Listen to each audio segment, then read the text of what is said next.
Today on the Sit Down Lifestyle, we talk to someone who has greatly influenced the fashion landscape in South Africa. This is also somebody who's passionate about transforming the fashion industry and creating shared value. Let's talk about the lockdown effect on fashion, as well as his passion on literally flipping the script on fashion and the fashion industry on this continent, not just South Africa, as the whole world is looking to Africa right now on how we do fashion and we also do commerce.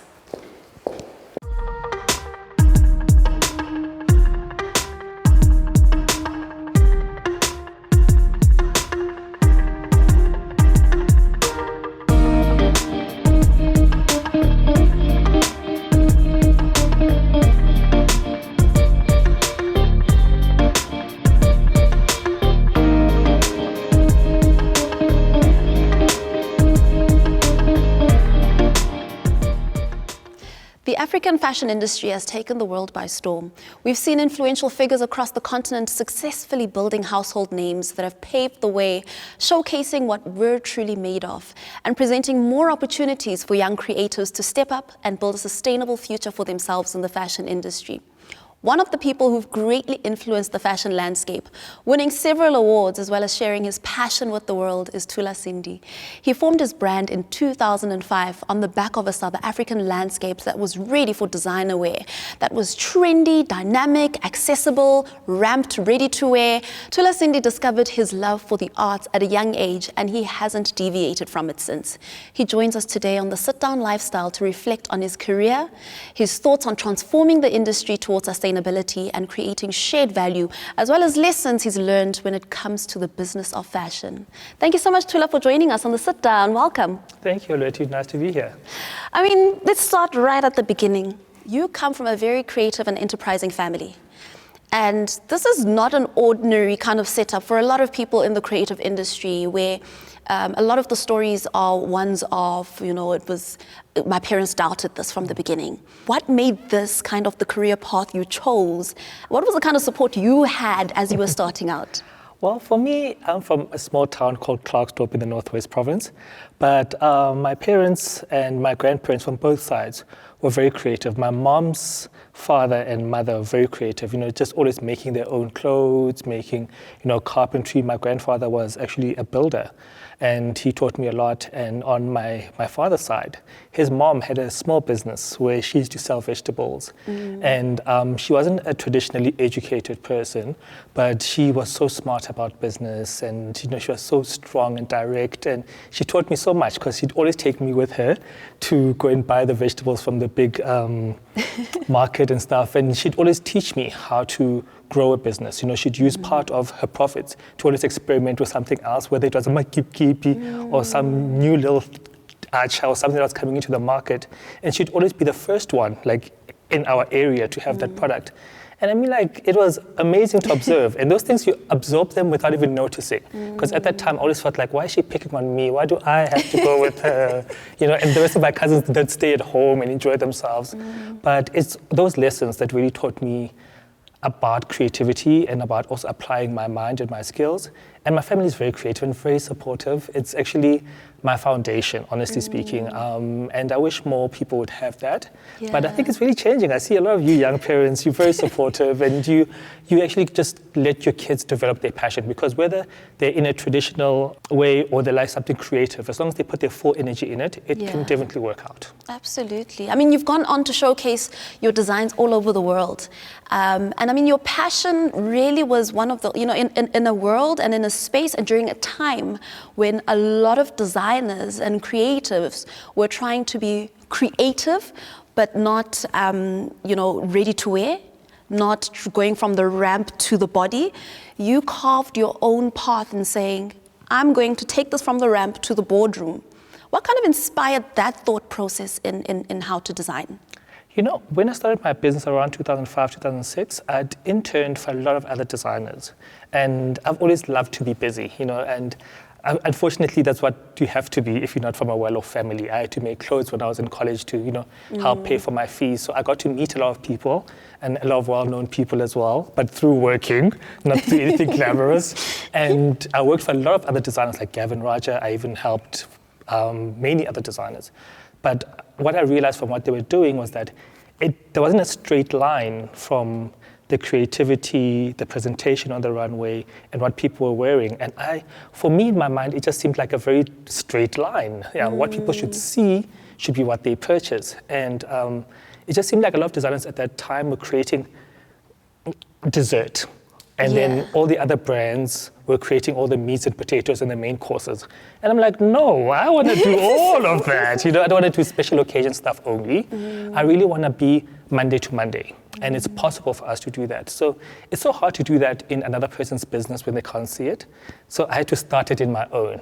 So that's how I started. I could see it in my mind's eye. And whatever I envision, I put all of my energies in it to actually create that reality. And that's what I did with my business. And the reality was taking the clothing from the ramp to the boardroom. And how was that influence in terms of kind of creating the idea of what defines power and style and glamour in the boardroom, especially to the black and brown body? Sure, those are good questions. Oh my goodness. Now I'm gonna have to take it deep. Okay. As a man creating clothes for women, I grew up around a lot of women. And I could see what clothes could do. I'd see my mom sometimes get ready to go out with my dad because they were like a young couple always doing stuff, right? And she'd transform from being mama to be like this lady, and we don't touch her when she's dressed, because she was someone else.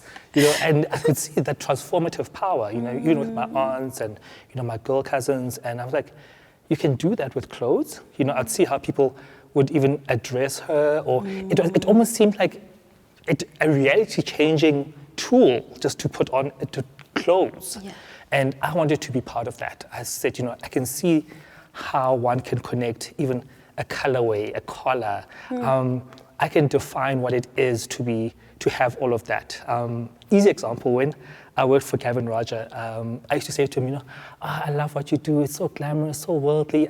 The stuff I do is so practical. And he's like, Thula, you create the ultimate fantasy. Yeah. You are creating the woman who has it all, who understands everything, who's well-traveled, who's all of these things. That's a fantasy. You're creating that ultimate person. I'm like, I never thought about it like that. But, when people are in my clothes, they just look very worldly and, they're so refined and moneyed and they're not trendy. Exactly. So that's really my world, and that's what I like to create. I love taste, but that's not snooty, just enjoyable and easy. Yeah.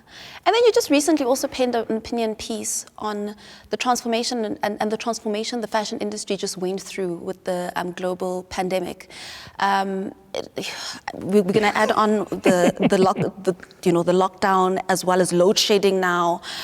Can you take us through the basis of your observation in that particular article and the impact of these pandemics alongside this pandemic on the fashion industry in general? Our industry for the last 18 months has been the hardest hit. Because as glamorous as it is, it's it's the oldest of the industries. It's about making things and selling them. And all of a sudden we couldn't make things anymore. All of a sudden we couldn't sell things anymore.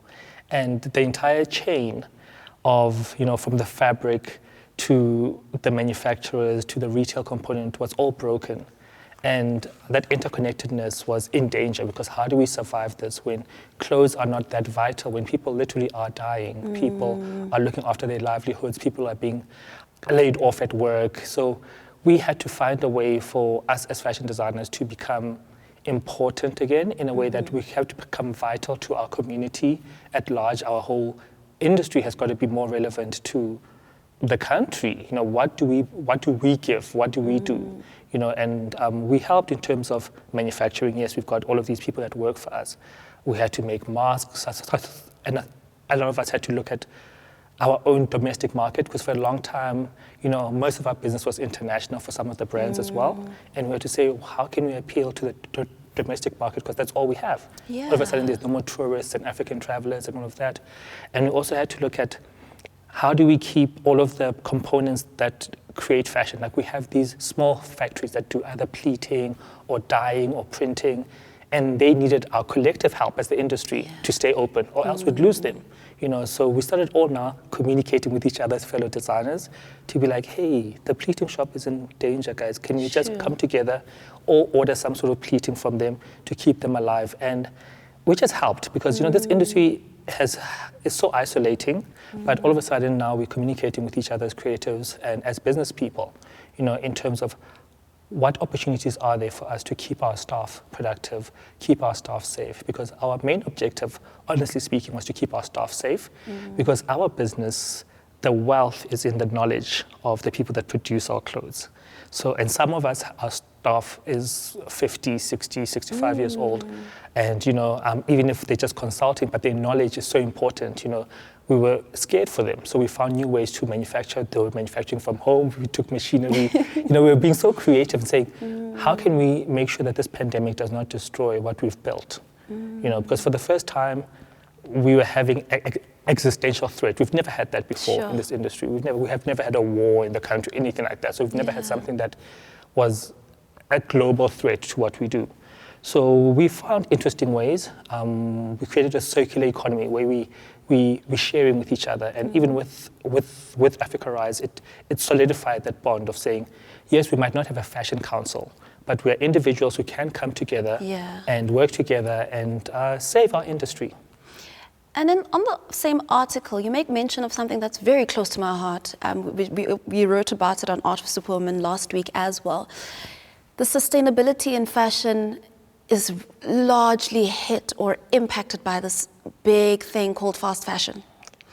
The inability for us to just appreciate those things, such as an item of clothing that is pleated, that has this detail, that has this, that has, there's a community of people that come together to create garments, and then we get fast fashion, and then we're buying seasonally.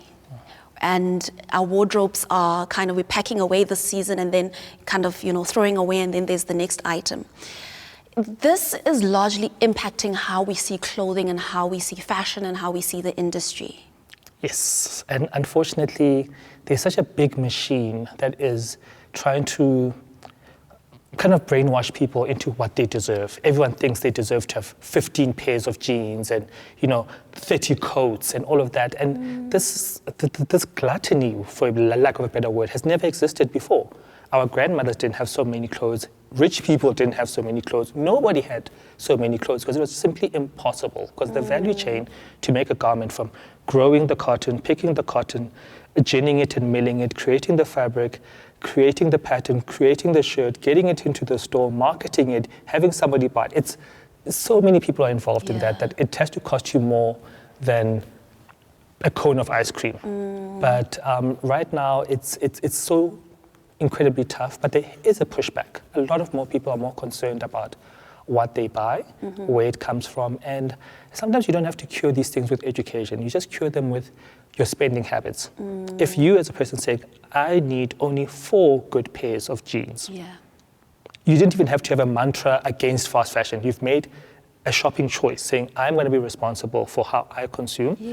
And that makes the biggest difference. Whether it's the kind of foods we buy, the kind of clothes we buy, our shopping habits change more things than anything else. You look at even things like VHS or, we bought less of them, they disappeared. No one was against video stores. They just moved on to something else. And that can happen with fast fashion as well. Just educating consumers about what's important to them. Because some people it's just about local consumption. Some people it's about volume. And some people it's about quality, but it is going to change because it's unsustainable at the end of the day. And one of the things you also mentioned on the same article, there was a lot. You need to read the article if you haven't. Is the need for collaboration on the African continent. It's one of the things that's really impacting our growth and also impacting how we see this particular industry of fashion itself. Can you elaborate a little bit more on that and that need for collaboration, and where can people meet each other to be able to collaborate? Well, I'm very passionate about collaboration. I started Africa Rise, which is my fashion retail platform.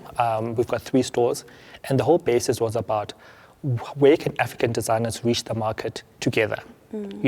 Because I believe before we start talking and bilateraling, we need to make money together. That's what brings people together. Once we're making money together, we can start now communicating, learning from each other, sharing ideas. But it can't cost us money to collaborate. We need to make money to collaborate. So when I started the store, I said, who are the designers on the continent that I know who should be in this space, having access to market, and then cross-pollinating with one another. And I mean, that's all it is. Most countries know each other because they are trading. There is an economic thing. But with creative people, we're meant to sit together and just talk, and there's no benefit. So in terms of collaboration, it has to have a financial benefit. Then it's self-sustaining, because once you're making money together, whether it's a union that's a marriage, or a union of friends, or a stock fellow, anything, wherever there is actual gain putting people together, they stick together and they do more and more together. So really, it's about making it financially viable. And talk about making it financially viable. I read somewhere that the only person who gets free things from you and your store is your mom. Yes. So I want to hear your thoughts on this freebie vibe, or this freebie phenomenon that we have, right? Of just giving things away, especially things that are so well thought through, that are so you like you mentioned, you speak about the circular economy. There are people in these chains, there are people along the way, and then there's then an item you want for free. Yes, this is something I'm extremely against.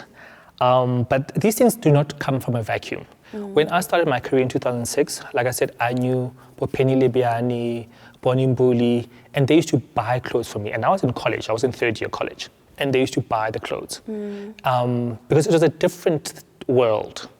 It was very, very different. And now it's really shifted, where people who've got access to bigger crowds in terms of social media following, they also, what they do carries value, and now that value can be traded in for a piece of garment, saying, if you give me a dress, Thula, I've got 1 million plus followers, and they will see that garment, and that is not a lie, but there is a way we can meet each other halfway to make this sustainable, not exploitative.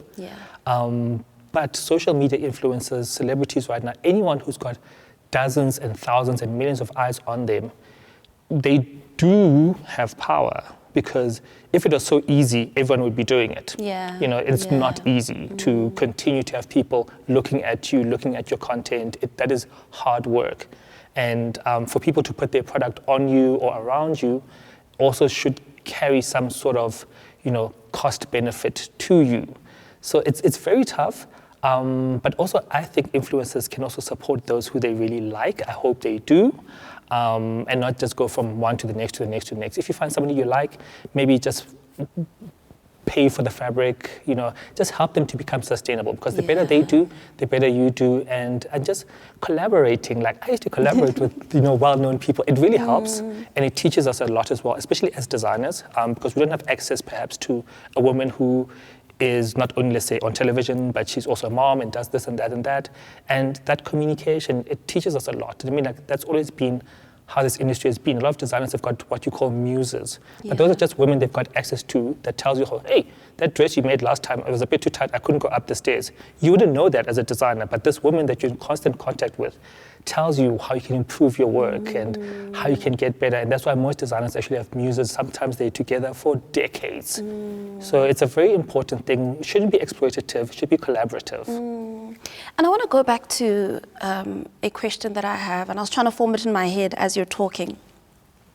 We obviously know the economics of fast fashion. We know why we choose fast fashion.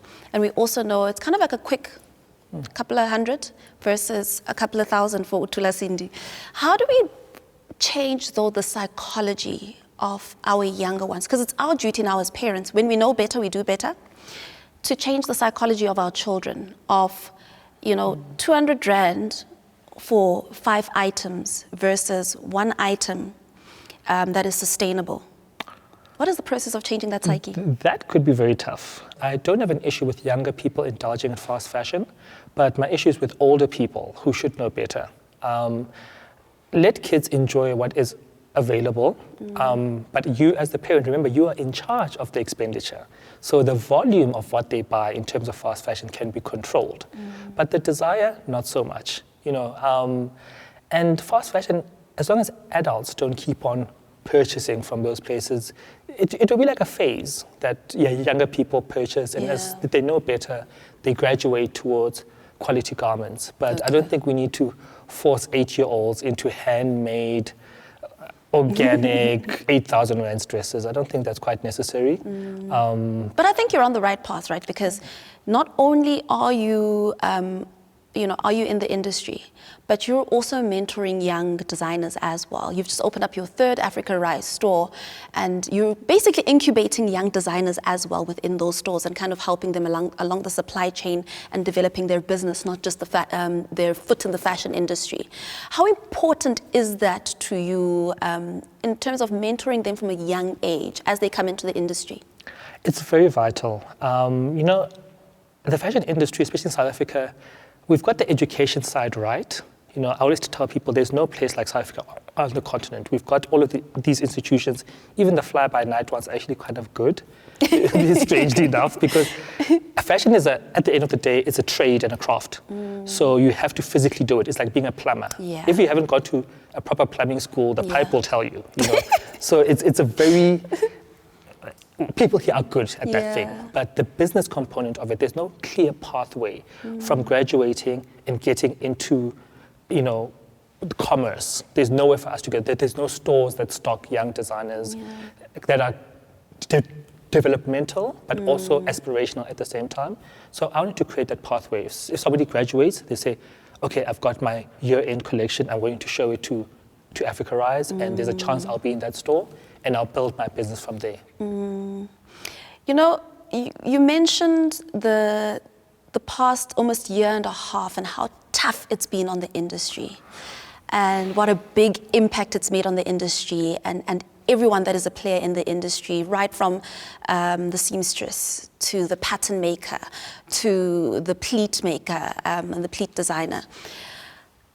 For somebody who doesn't quite wrap their mind around the impact of it in the fashion, like the impact of the past almost 18 months on the industry, how would you liken it to anything else you've ever experienced before? I don't think there's anything like this before. You must remember there was 3 months entirely that we made absolutely zero rands. We were locked in our houses and we made 0 rands as an industry. Then we had to come back in some type of way, level 3, level 4.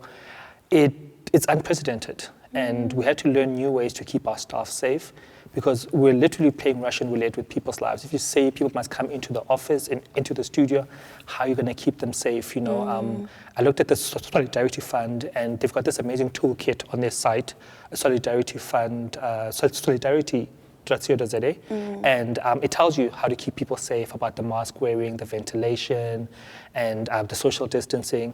And that kind of helps you as a business person to say, how am I going to do this? How am I going to keep my shop staff safe? How am I going to keep my production staff safe?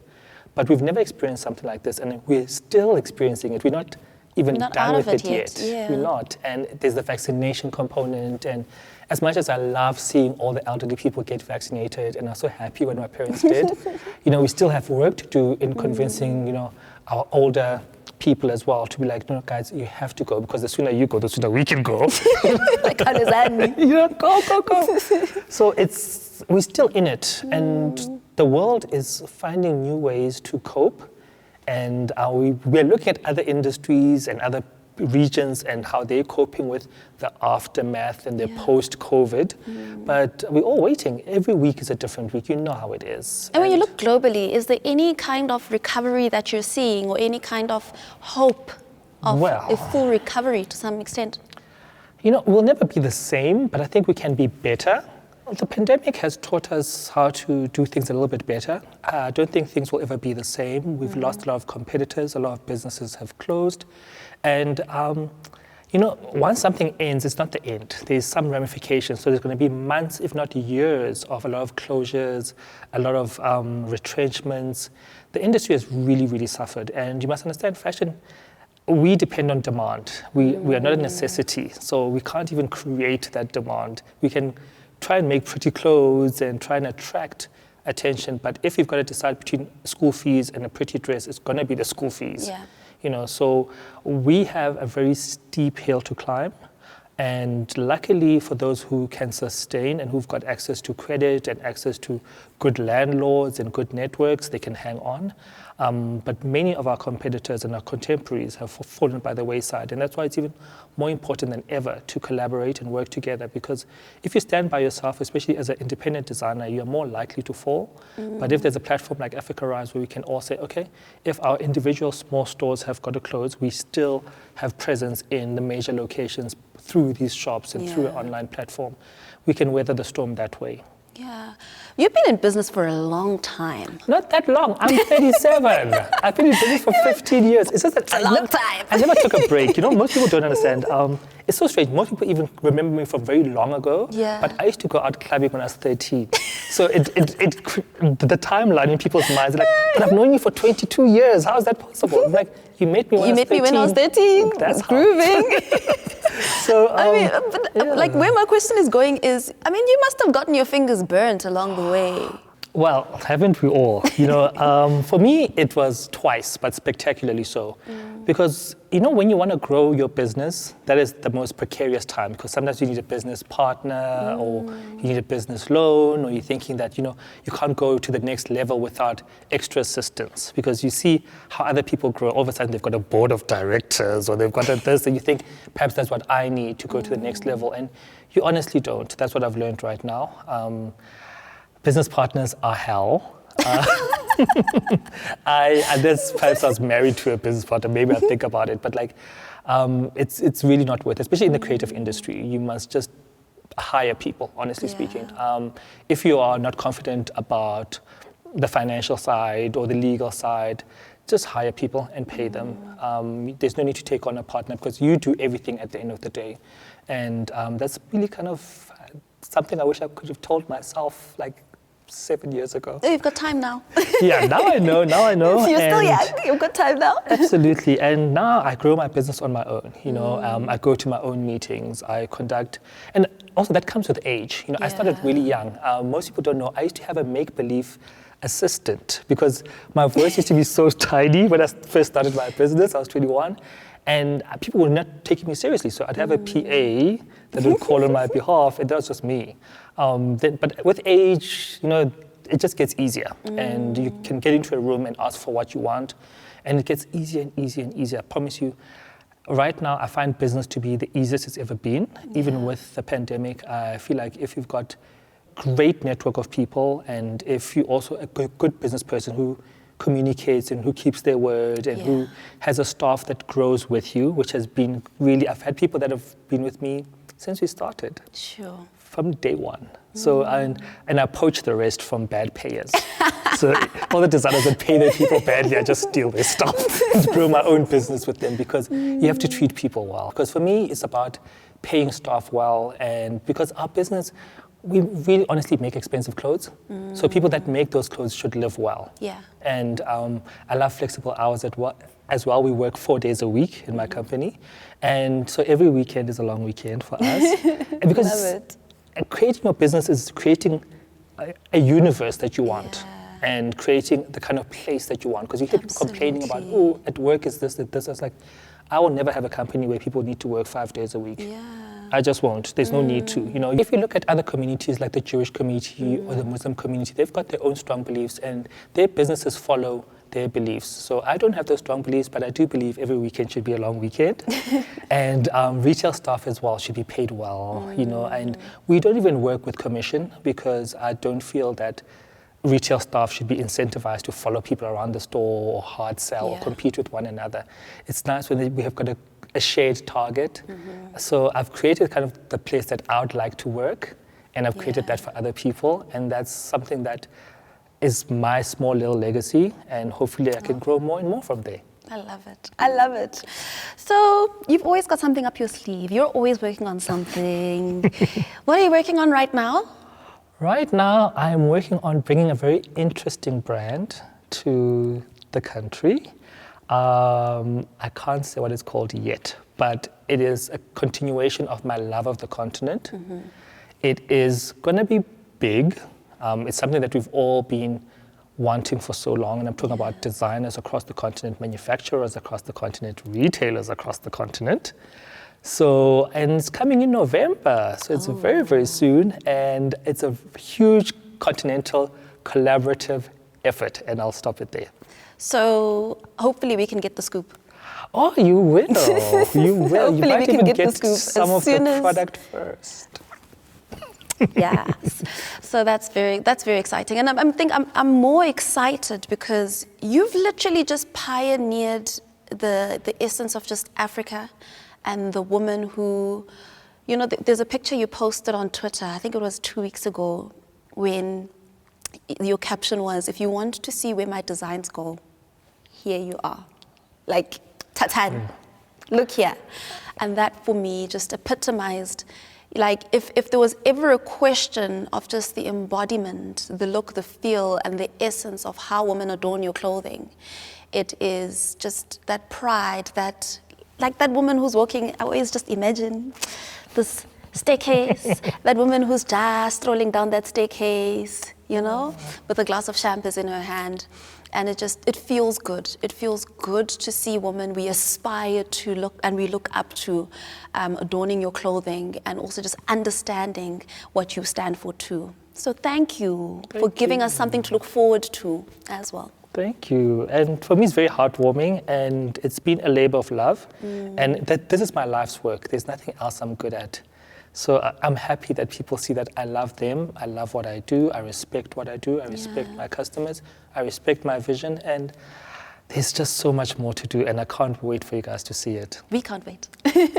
Thank you so much for joining us for this edition of the Sit Down Lifestyle in Conversation with Thula Sindi.